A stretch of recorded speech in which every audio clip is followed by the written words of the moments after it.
Hi guys, Bigg Boss Malayalam season 7 live update എടുത്തിരിക്കുകയാണ് കേട്ടോ. ലൈവിൽ നമ്മുടെ അഭിലാഷിൻ്റെ വീരവാദങ്ങളും അതോടൊപ്പം തന്നെ പുറത്തുള്ള കാര്യങ്ങളൊക്കെയാണ് നമ്മളെ അനുമോളിനടുത്ത് പറഞ്ഞ് കേൾപ്പിച്ചിരിക്കുന്നത്. അതോടെ അനുമോൾ പേടിച്ചിരിക്കുകയാണ്. കാരണം അനുമോളിന് വിചാരിക്കുന്ന ഇനി പുറത്തിറങ്ങി പബ്ലിക്കിനെ എങ്ങനെ നേരിടും എന്നുള്ള ഒരു ചിന്തയാണ് അനുമോളുടെ മനസ്സിലിപ്പോൾ. അതിൻ്റെ ഇടയ്ക്കാണ് അഭിലാഷ് വീണ്ടും പുറത്തുള്ള കാര്യങ്ങളൊക്കെ പറയുന്നത്.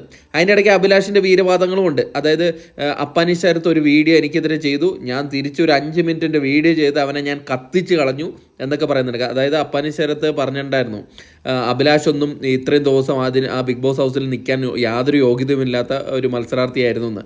അപ്പോൾ അതിനെതിരെയൊക്കെ ഞാൻ കുറേ വീഡിയോ ഒക്കെ ചെയ്ത് ഞാൻ അവനെ തീർത്ത് കളഞ്ഞു എന്നുള്ള വീരവാദമൊക്കെ അടിച്ച് ഇറക്കുക. പിന്നെ ഉള്ള ഒരു കാര്യം എന്ന് പറഞ്ഞു കഴിഞ്ഞാൽ ഒരു കാര്യമില്ലാത്ത ഒരു കാര്യമാണ് ഈ അഭിലാഷ് ഇപ്പം പറയാം. പണ്ട് നീ പറഞ്ഞിട്ടില്ലായിരുന്നോ ഇവിടെ ഇച്ചിരി മെനയുള്ളത് ഞാനാണ്, അതുകൊണ്ട് ഇവന്മാരൊക്കെ എന്നെയും നിന്നെയും വച്ച് ഇല്ലാക്കഥകളൊക്കെ ഉണ്ടാക്കി പറഞ്ഞിട്ടുണ്ട്, നിനക്ക് എന്നോട് ഇളക്കം ഉണ്ടെന്നൊക്കെ പറഞ്ഞിട്ട് ഇവർ പറഞ്ഞിറക്കി. ഈ കാര്യമൊക്കെ ഇവിടെ വന്ന് ഇപ്പം പറയേണ്ട കാര്യം എന്താ? ഈ ഗെയിമിൽ ഈ അഭിലാഷ് ഉൾപ്പെടെ എല്ലാവരും നാറിയ വർത്തമാനങ്ങൾ പറഞ്ഞിട്ടുണ്ട്. എല്ലാവരും നാറിയ വർത്തമാനങ്ങൾ പറഞ്ഞിട്ടുണ്ട്. എന്നിട്ട് അത് വീണ്ടും വീണ്ടും പല്ല് കുത്തി നാറിപ്പിക്കുന്ന പരിപാടി എന്തിനാണ് കാണിക്കുന്നത്? ഇത്ര നിലവാരമില്ലാത്ത കണ്ടസ്റ്റൻ്റ് ആണല്ലോ എന്ന് ആലോചിക്കുമ്പോൾ വളരെ സങ്കടമുണ്ട് കേട്ടോ. ഈ ഫിനാലെ എത്തി നിൽക്കുന്ന ആ ഒരു കണ്ടസ്റ്റൻ്റാണ് അനുമോൾ.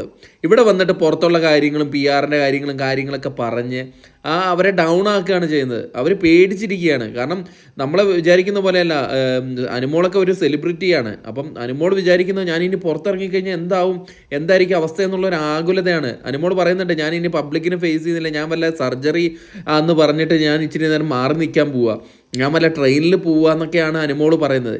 ഇമാതിരി ഇതിന് നാറിയ പരിപാടികളാണ്. ഒരു നിലവാരമില്ലാത്ത കണ്ടസ്റ്റൻ്റ്, ഒരൊറ്റെണ്ണത്തിന് ബോധവും മൂളയില്ല.